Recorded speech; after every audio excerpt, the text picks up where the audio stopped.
الله الكريم أعوذ بالله من الشيطان الرجيم بسم الله الرحمن الرحيم لقد كان لكم في رسول الله أسوة حسنة لمن كان يرجو الله واليوم الآخر وذكر الله كثيرا. Sungguh terdapat bagi kalian dalam diri Rasulullah SAW contoh teladan yang baik bagi orang-orang yang mengharapkan kemenangan bertemu dengan Allah Subhanahu wa taala dan berharap kemenangan di akhirat, dan orang-orang yang banyak berzikir kepada Allah Subhanahu wa taala. Kaum muslimin, kaum muslimat dimanapun berada, rahimakumullah. Alhamdulillah, kita bersyukur kepada Allah Subhanahu wa taala. Kembali kita diberi waktu, kelapangan, kesempatan, keimanan, kesehatan untuk menambah ilmu, menambah amal, menambah iman kita kepada Allah Subhanahu wa taala, menambah kecintaan kita kepada Rasulullah sallallahu alaihi wasallam, dan membuat kita mampu mengikuti sunnah-sunnahnya dengan memahami dan mengkaji sirah Nabi sallallahu alaihi wasallam. Selanjutnya kita berselawat untuk Nabi sallallahu alaihi wasallam. Allahumma shalli ala Muhammad wa ala alihi wa sahbihi ajma'in. Semoga satu selawat yang kita berikan niscaya akan Allah ganjar dengan 10 kali selawat sebagaimana Rasulullah sallallahu alaihi wasallam menjanjikan, man shalla alayya salatan sallallahu biha alaihi asyra, atau kama qala Rasulullah sallallahu alaihi wasallam. Barang siapa yang berselawat untukku 1 kali selawat, niscaya Allah akan berselawat untuknya 10 kali selawat. Pertemuan kita kali ini terkait dengan sirah nabawiyah. Temanya adalah nasab dan keluarga baginda Rasulullah SAW.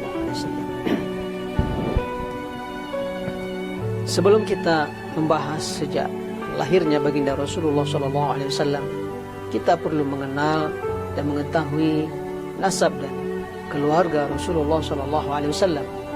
Ini juga bagian dari wawasan, ilmu dan pengetahuan yang harus kita miliki agar kita semakin mengenal baginda Rasulullah SAW, kemudian akan menimbulkan kecintaan kepada beliau, loyalitas, keberpihakan, dan semangat yang mendorong kita untuk senantiasa mengikuti sunnah dan kehidupan Rasulullah SAW. Kaum muslimin dan kaum muslimat, para pemirsa dimanapun berada, rahimakumullah. Terkait dengan nasab Rasulullah SAW, para ulama membaginya kepada 3 kelompok nasab Rasulullah SAW. Yang pertama adalah nasab yang disepakati oleh semua ulama, muttafaqun alaih, yaitunya nasab dari Rasulullah, ayah beliau Abdullah, kakeknya Abdul Muttalib, sampai ke Adnan, kakek Rasulullah yang ke-22 atau ke-23 lebih kurang. Itu disepakati oleh para ulama semuanya menjadi nasab yang benar. Adapun kelompok yang kedua adalah nasab yang diperselisihkan oleh banyak ulama, mukhtalaf fihi, diperselisihkan, yaitunya dari Adnan sampai kepada Nabi Ibrahim atau Nabi Ismail dan Ibrahim. Itu dari Adnan sampai ke Ismail dan Ibrahim, itu ada perselisihan para ulama tentang nama orang-orang yang dalam nasab tersebut. Yang kemudian kelompok yang ketiga adalah nasab yang sangat terbatas rujukan dan referensinya, yaitunya dari Nabi Ibrahim sampai ke Nabi Adam. Itu tentu referensi sangat terbatas, dan keterbatasan itu tentu membuat validitasnya tentu juga menjadi pembahasan dan kemudian menjadi perselisihan yang sangat tajam di kalangan para ulama. Adapun nasab Nabi SAW yang disepakati, yaitunya dari ayah beliau Abdullah sampai kepada kakek beliau yang terakhir Adnan, adalah lebih kurang beliau adalah Muhammad bin Abdullah bin Abdul Muttalib bin Hashim bin Abdul Manaf bin Qusay bin Kilab bin Murrah bin Ka'ab bin Lu'ay bin Ghalib bin Fihr bin Kinanah bin Khuzaimah bin Mudrikah bin Ilyas bin Mudar bin Nizar bin Ma'ad, dan terakhir bin Adnan. Itu nasab baginda Rasulullah SAW, dan semua ulama sepakat itu dengan mereka. Terkait dengan nasab beliau ini, Rasulullah SAW tidak dalam rangka sedang memuji diri beliau. Hasya lillah, sangat jauh. Rasulullah tidak pernah memuji dirinya sendiri, tapi beliau memberitahu tentang siapa dirinya. Pemberitahuan yang normal dan wajar itu disampaikan oleh Rasulullah SAW kepada para sahabat. Dalam hadis yang diriwayatkan oleh Imam Tirmizi dalam sunannya, hadis ini disahihkan oleh Syekh Al-Albani, Rasulullah SAW menyatakan tentang bahwa beliau memang manusia pilihan dari rentang orang-orang yang menjadi pilihan Allah sampai kepada Rasulullah SAW. Di mana Rasulullah SAW bersabda, Inna Allah astafa min waladi Ibrahim Ismail. Allah memilih dari anak Ibrahim itu Ismail. Ismail adalah anak pilihan dari Nabi Ibrahim. Walaupun ada anak Ibrahim satu lagi, Nabi Ishak. Lalu dari Nabi Ishak lahir cucunya Yakub. Dari Yakub lahir Syuaib. Kemudian Syuaib punya anak. Dari Yakub ada lahir anak-anaknya Nabi Yakub yang 12, Nabi Yusuf, dan terus ke bawah. Keturunan Nabi Ishak semuanya. Tapi Rasulullah katakan dalam hadis yang sahih ini, Inna Allah astafa min waladi Ibrahim Ismail. Allah memilih Ismail dari anak-anak Ibrahim. Wastafa min waladi Ismail Bani Kinanah. Dan Allah memilih dari keturunan Ismail ini Bani Kinanah. Jadi Bani Kinanah ini atau Kinanah ini salah satu kakek Rasulullah ini yang kesekian. Itu juga Bani yang keturunan yang dipilih oleh Allah SWT. Berarti pilihan kabilah yang baik waktu itu. Rasulullah lanjutkan, wastafa min Bani Kinanah Quraisyan. Dan Allah memilih Quraisy dari keturunan Kinanah. Jadi sekian banyak keturunan Kinanah, Quraisy adalah keturunan terbaiknya. Kemudian Rasulullah SAW melanjutkan, wastafa min Quraisy Bani Hashim. Dari keturunan Quraisy ini Allah memilih lagi keturunan yang terbaiknya adalah Bani Hashim, kakek Rasulullah SAW di atas Abdul Muttalib. Lalu Rasulullah SAW menutup dari hadisnya, wastafani min Bani Hashim. Lalu Allah memilih aku dari keturunan Bani Hashim. Maka dengan begini, kaum muslimin dan kaum muslimat, Rasul kita yang mulia, baginda Nabi Muhammad SAW, adalah pilihan dari pilihan. Dia pilihan dari keturunan Quraisy. Quraisy ini pilihan dari keturunan Kinanah. Kinanah ini keturunan dari pilihan dari keturunan Ismail, dan Ismail adalah pilihan dari keturunan Ibrahim. Jadi pilihan dari pilihan dari pilihan dari pilihan. Ini menunjukkan betapa nasab Nabi SAW juga nasab yang sangat mulia. Dia adalah keturunan kesekian dari pilihan demi pilihan yang Allah pilih, dan Rasulullah SAW yang menyampaikan itu. Nah, sedikit kita berkenalan dengan kakek Nabi SAW.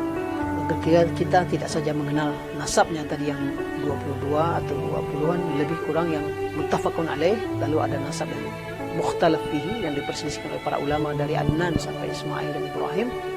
Lalu nasabnya dari Ibrahim ke atas itu sangat terbatas sekali referensi dan rujukannya. Kita juga mesti berkenalan dengan kakek atau kakek buyut Nabi SAW. Yang pertama kita mengenal dulu Hashim, yang merupakan tadi Bani Hashim menjadi pilihan di antara keturunan Quraisy. Maka Hashim adalah pilihan. Hashim sendiri adalah ayah dari Abdul Muttalib. Beliau ini adalah pemimpin kota Mekah, dan dia pengendali Zamzam. Dia yang memiliki kekuasaan mengendalikan air Zamzam, dan dia memberi minum para orang-orang yang datang berhaji ke kota Mekah. Dan dia juga yang memberi makan jemaah haji. Dia memang sudah menjadi pemimpin dan penguasa kota Mekah. Dia seorang yang kaya, tentu dengan bisnis yang dimilikinya, dan dia juga seorang yang terpandang. Hashimlah yang pertama kali mencetuskan perjalanan bisnis bangsa Quraisy, ya. Perjalanan bisnis musim panas dan perjalanan bisnis musim dingin. Nah, Hashimlah yang pertama kali mencetuskan itu. Dalam sebuah perjalanan bisnis beliau ke utara, ke negeri Syam, Hashim ini pernah mampir di Madinah, ya, mampir di Madinah dan menikah dengan seorang wanita yang bernama Salma, ya, menikah dengan seorang wanita bernama Salma. dari Salma inilah lahir Abdul Muttalib. Nah, jadi anaknya Abdul Muttalib sebenarnya keturunan Madinah, bukan keturunan Mekah. Tapi karena bangsa Arab dan juga dalam Islam, anak itu mengikut ayah, bukan mengikut ibu. Maka Abdul Muttalib adalah anak dari Hashim, walaupun ibunya adalah orang asli Madinah. Nah, jadi dalam perjalanan bisnisnya, Hashim ini mampir ke Madinah dan menikah dengan seorang wanita mulia bernama Salma. Dari Salma lah yang kemudian lahir Abdul Muttalib. Dan Abdul Muttalib nanti besarnya, tumbuhnya, lamanya di Madinah. Baru kemudian datang dibawa ke Mekah. Hashim ini wafat di Gaza, di Palestina. Lalu ketika dia wafat, sementara adiknya yang memimpin sementara kota Mekah. Tapi karena dia punya anak di Madinah, dijemput oleh keluarga Hashim semuanya. Inilah dia yang Abdul Muttalib dijemput dan dibawa dan kemudian pindah ke Mekah dan diizinkan oleh keluarga ibunya semuanya karena dia akan menjadi seorang tokoh terhormat melanjutkan kepemimpinan sang ayah di kota Mekah. Itu Hashim, seorang yang terpandang, terhormat, dermawan, dan di antara kebiasaannya adalah memberi minum dan memberi makan jemaah haji yang hadir ke Mekah. Kemudian Abdul Muttalib. Abdul Muttalib adalah anak dari Hashim, dari ibunya Salma. Ketika Hashim wafat, yang memimpin kota Mekah sementara adalah Naufal, adiknya Hashim. Itu artinya dia paman dari Abdul Muttalib. Tapi ketika Abdul Muttalib sudah pindah ke Mekah, dibawa, dijemput, kemudian kepemimpinan diserahkan kepada Abdul Muttalib. Ketika masa Abdul Muttalib dan sudah lama sebelum Abdul Muttalib menjadi pemimpin kota Mekah, sumur Zam-Zam itu sudah lama hilang. Ya, walaupun ayahnya dulu pemberi minum, tidak saja dari sumbernya air Zam-Zam. Jadi air Zam-Zam sudah lama, di mana sumurnya nggak ketemu. Maka suatu hari Abdul Muttalib ini mendapatkan dalam mimpinya dapat petunjuk di mana itu sumur itu. Lalu dia gali sendiri posisi itu sampai kemudian akhirnya dia bertemu mata air Zam-Zam. Bahkan dia juga mendapatkan beberapa harta di dalam sumur tersebut. Ada pedang, ya, ada alat-alat pertempuran, itu harta-harta terkumpul dan kemudian karena dia yang menemukan menjadi milik Abdul Muttalib, tapi semua dia gunakan untuk merapikan atau merehab Ka'bah. Karena Abdul Muttalib menemukan sumur Zam-Zam, maka kemudian dia menjadi pemegang pengendali sumur Zam-Zam karena dia menemukan kembali. Karena dia diberi mimpi sehingga dia mendapatkan kekhususan, mendapatkan kembali dan menemukan kembali air Zam-Zam yang sudah lama hilang. Nah, Abdul Muttalib juga pernah bernazar, ya, ketika dia semakin berumur, dia pernah bernazar kalau dia dapat anak laki-laki sampai 10, maka dia akan sembelih anaknya itu. Nah, rupanya, ya, Allah takdirkan dia punya anak laki-laki 10. Dan yang mendapat giliran dibunuh itu adalah, atau disembelih itu adalah Abdullah. Dia ragu juga. Ini salah satu anak yang paling dia cintai. Secara tampang, penampilan juga seorang anak yang baik, pemuda yang tampan. Tapi dia sudah bernazar, ini bagaimana ini? Dia sudah bernazar akan menyembelih satu anaknya. Akhirnya waktu itu Abdul Muttalib pergi ke seorang perempuan tukang tenung, minta petunjuk ini apa solusinya. Maka waktu itu dia diberi arahan atau petunjuk, nasihat agar mengundi anaknya dengan 10 ekor onta. Ya, biasa bangsa Arab sejak dahulu mengundi ini biasa. Ini bukan berjudi. Dulu ketika Maryam lahir, ibunda Maryam, ya, ibunya Nabi Isa, siapa yang akan menjadi kafil, ya, menanggung, merawat dan mendidik Maryam ini. Berebut itu orang-orang ketika itu karena ayahnya Maryam kan wafat sebelum Maryam lahir. Ya. Imran wafat sebelum Maryam lahir. Maka ketika dia lahir, dia wanita yang yatim, ayahnya tidak ada. Akhirnya nanti dipelihara oleh Zakaria, pamannya, karena istri Nabi Zakaria beradik kakak dengan istrinya Imran. Maka sebelum siapa yang akan memelihara Maryam ini, mereka mengundi dulu pakai kayu, pakai ada kalam untuk mengundi.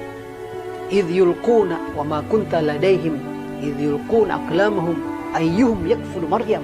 Dalam surah Al-Imran Allah berkata kepada Nabi Muhammad, wahai Muhammad, ini cerita-cerita ini kami ceritakan kepada engkau enggak pernah tahu, engkau enggak pernah hadir ketika mereka melemparkan pena-pena mereka untuk mengundi siapa yang akan memelihara dan merawat Maryam. Itu sudah biasa.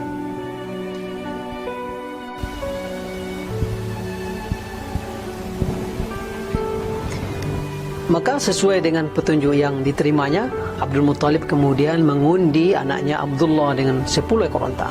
Abdullah unta. Begitu diundi, keluar Abdullah. Maka tambah 10 ekor unta lagi. Diundi, keluar lagi Abdullah. Tambah 10 ekor unta lagi. Begitu seterusnya sampai 100 ekor unta baru keluar unta. Maka kemudian 100 ekor unta itu oleh Abdul Muttalib disembelih dan menjadi makan bersama orang di Mekah waktu itu. Dan sejak itu juga kemudian menjadi budaya, satu nyawa manusia harga penggantinya adalah 100 ekor unta. Itu Abdul Muttalib di antara peristiwa-peristiwa istimewa yang dia lewati. Begitu juga salah satu yang sangat istimewa yang dialami oleh Abdul Muttalib ketika dia menjadi pemimpin kota Mekah adalah ketika datangnya pasukan bergajah. Ya, pasukan Abrahah yang menggunakan sebagian alat tempurnya adalah gajah. Datang ke Mekah dan membuat orang di Mekah tak ada yang berdaya menghadapinya. Maka Abdul Muttalib tidak terlalu risau. Dia hanya mendatangi Abrahah, minta mana ternak-ternaknya tolong kembalikan. Ya, mereka menyingkir ke atas bukit. Ya, kota Mekah, bukit-bukit, menyingkir ke atas bukit. Dia tidak terlalu merisaukan rencana Abrahah yang akan menghancurkan Ka'bah. Ya sudah, biarkan saja. Dia hanya minta ternaknya. Ini membuat heran Abrahah dan pasukannya. Loh, kamu kok ngurus binatang ternakmu? Bukannya cemas itu Ka'bah akan kamu runtuhkan? Dia tidak peduli. Nah, beliau katakan, itu rumah ada pemiliknya. Pemiliknya yang akan menjaga. Dan begitu betul ketika seluruh orang Quraisy Mekah menyelamatkan diri ke atas bukit, pasukan Abrahah ingin menghancurkan Ka'bah, Allah kirimkan burung ababil. Alam tara kaifa fa'ala rabbuka bi ashabil fil. Tidakkah kamu saksikan, tahukah kamu apa yang telah diperbuat oleh Tuhanmu terhadap pasukan bergajah? Allah hancurkan semuanya. Farsalna alaihim tayran ababil tarmihim bihijaratin min sijil. Kami kirim kepada mereka burung-burung ababil yang kerjanya melontar mereka dengan batu-batu yang panas. Ini terjadi ketika masa Abdul Muttalib dan pasukan itu hancur semuanya dan penduduk kota Mekah damai. Peristiwa itu juga menjadi peristiwa istimewa di tengah kepemimpinan Abdul Muttalib di kota Mekah. Kemudian yang ketiga, setelah kakek buyut, kakeknya Rasulullah, kita berkenalan sedikit dengan Abdullah, ayah Rasulullah SAW, anak dari Fatimah binti Amr. Jadi Abdullah ini ibunya adalah Fatimah binti Amr, istri dari Abdul Muttalib. Dia anak kesayangan dari Abdul Muttalib yang nyaris disembelih karena nazar dari Abdul Muttalib. Ada sebuah riwayat mengatakan bahwa pernyataan Rasulullah, ana ibnu zabihain, ya, walaupun para ulama berbeda pendapat tentang hadis ini, aku anak dari dua yang hampir disembelih.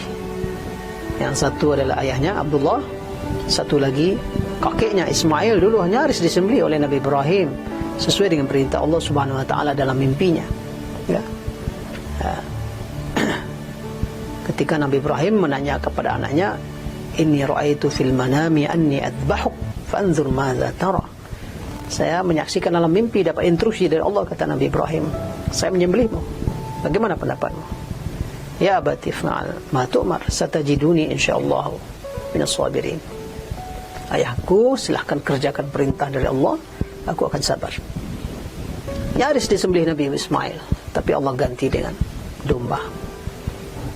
Batal. Dari Nabi Ismail turunlah keturunan-keturunan tadi sampai ke Kinanah, sampai kepada Hashim, sampai kepada Quraisy, kemudian Hashim sampai kepada Rasulullah SAW.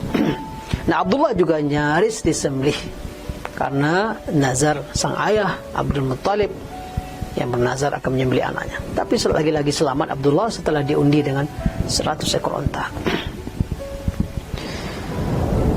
Abdullah, ayah Nabi SAW, dalam perjalanan beliau ke Madinah mengalami sakit dan wafat di Madinah, sehingga Rasulullah yang waktu itu masih di dalam perut ibunya lahir dalam kondisi yatim. Ayahnya sudah lebih dulu wafat, mirip dengan ibunda Maryam yang lahir di saat ayahnya Imran sudah wafat lebih dahulu. Itu ayah Rasulullah SAW, juga kakeknya dan juga ayah dari kakeknya atau kakek buyut. Terakhir, kita ambil hikmah dan pelajaran dari mengenal nasab dan keluarga Rasulullah SAW. Yang pertama, Rasulullah SAW dipilih oleh Allah dari orang-orang pilihan, dari orang-orang istimewa, sehingga beliau seperti yang kita katakan tadi, beliau adalah anak dari pilihan, anak dari pilihan, dari pilihan, dari pilihan. Nah, ini sebuah yang sangat berharga sekali, bahwa Nabi kita sangat mulia, bukan sembarangan, tidak lahir dari keturunan yang enggak jelas. Beliau sangat mulia, anak dari orang-orang yang mulia, sampai kepada Nabi Ismail dan Nabi Ibrahim. Jangan sampai ada orang sembarangan menjatuhkan harga diri dan kehormatan Rasulullah SAW. Itu adalah perbuatan yang sangat besar dosanya, dan dalam Islam sangat berat hukumannya. Maka Rasulullah SAW sangat terhormat, sangat mulia. Dia adalah pilihan, dan nasab dia ke atas juga dari jalur garis-garis pilihan. Ini menjadi pelajaran yang sangat berharga. Kita jadi tahu karena kita membaca Sirah Nabawiyah. Yang kedua, ini juga menjadi pelajaran bagi kita dalam dakwah kontemporer. Para da'i, para ulama yang mereka adalah warasatul anbiya, pewaris para nabi, dan terus tentunya kita mewarisi Nabi SAW. Yang kita wariskan ilmunya, yang kita warisi adalah agama yang diajarkannya. Akan sangat bagus dalam dakwah kita ketika para da'i, para ulama juga berupaya menghadirkan dirinya sebagai orang-orang pilihan. Tentu tidak rekayasa. Disinilah urgennya keluarga yang baik, keluarga yang santun, keluarga yang terhormat, keluarga yang dekat dengan Allah Subhanahu wa taala. Karena dari keluarga ini bila lahir seorang dai, seorang ulama, sangat mungkin mudah dipercaya dan diterima dakwah dan keilmuannya oleh masyarakat. Rasulullah SAW tidak ada lagi yang meragukannya. Di seantero Mekah, orang semua menghormati kakeknya sebagai pemimpin. Orang semua menghormati pamannya Abu Talib sebagai pemimpin Mekah, mewarisi kepemimpinan Abdul Muttalib. Semua menghormati Abdul Muttalib. Abdul Muttalib juga di atasnya, semua juga mengakui kemuliaan Hashim. Jadi Rasulullah dari keluarga terpandang, dari keluarga terhormat. Ini menjadi modal besar dalam berdakwah. Bila yang berdakwah itu orang-orang yang terhormat, orang-orang pilihan, yang track record sejarah kehidupannya baik, terpilih, tentulah masyarakat lebih mudah untuk menerima dakwahnya. Nah, dalam istilah kontemporernya barangkali, orang-orang yang tingkat kepercayaan publik kepada dia tinggi, maka tingkat dia dipilih atau elektabilitas, tingkat orang senang dan mau menerimanya tentu akan menjadi lebih baik. Maka ini menjadi pelajaran juga bagaimana kita terus menghadirkan diri kita, keluarga kita menjadi orang-orang yang tercatat track record kehidupannya positif, baik, terpuji, terhormat, tidak rekayasa, jelas. Maka potensi dia sukses dalam berdakwah itu akan menjadi sangat besar. Terakhir, hikmah dan pelajaran ketiga dari kita mengenal nasab dan keluarga Rasulullah SAW adalah dengan lahirnya Rasulullah SAW sebagai seorang yang yatim, ayahnya tidak ada, sang kakek Abdul Muttalib sudah wafat juga ketika Rasulullah sudah lahir. Orang-orang yang tokoh-tokoh penting yang terhormat ini sama sekali tak punya pengaruh kepada Rasulullah SAW. Nabi kita yang mulia tak terpengaruh atau tidak dipengaruhi oleh orang-orang hebat yang menjadi ayah atau menjadi paman atau menjadi kakek beliau. Kenapa perlu ini? Kenapa penting ini kita tegaskan? Ini untuk memastikan bahwa yang dibawa oleh baginda Rasulullah SAW benar-benar semata-mata dari Allah, bukan suatu yang beliau pelajari dari pamannya. Bahkan pamannya pamannya beliau Abu Talib sendiri sampai meninggal dunia mati dalam keadaan kafir. Ini juga sudah hikmah dan takdir dari Allah. Salah satu hikmahnya mempertegas bahwa Nabi membawa risalah betul-betul dari Allah, bukan pesan dari pamannya, bukan sesuatu yang diajarkan oleh pamannya kepada beliau. Juga tidak pernah dapat pengajaran dari sang kakek, karena kakek sudah mati duluan sebelum Rasulullah lahir. Artinya Rasulullah lahir dalam keadaan yatim, ayah tidak ada, pamannya juga kafir, kakek sudah tidak ada. Berarti ketika dia menyampaikan sebuah ajaran, ini murni betul-betul wahyu dari Allah, bukan rekayasa beliau, bukan kehebatan beliau membaca buku-buku atau karya-karya filosof dari peradaban Yunani, peradaban Romawi, peradaban Persia. Tidak, sama sekali murni, karena beliau pun juga buta huruf. Lalu kalau tiba-tiba menyampaikan wahyu, menyampaikan ajaran yang mulia, yang begitu rupa, berarti memang betul-betul apa yang disampaikan oleh Nabi Muhammad SAW berasal dari Allah Subhanahu Wa Taala. Jadi hikmah di balik beliau lahir dalam keadaan yatim, wafat ayahnya sebelum beliau lahir, paman kemudian kakeknya juga sudah wafat ketika beliau masih sangat kecil, pamannya kemudian sampai mati pun sudah tetap mati dalam keadaan kafir. Berarti tidak ada satupun orang yang mempengaruhi Rasulullah SAW. Ini di antara hikmah yang bisa kita ambil dari mengenal nasab dan keluarga Rasulullah SAW.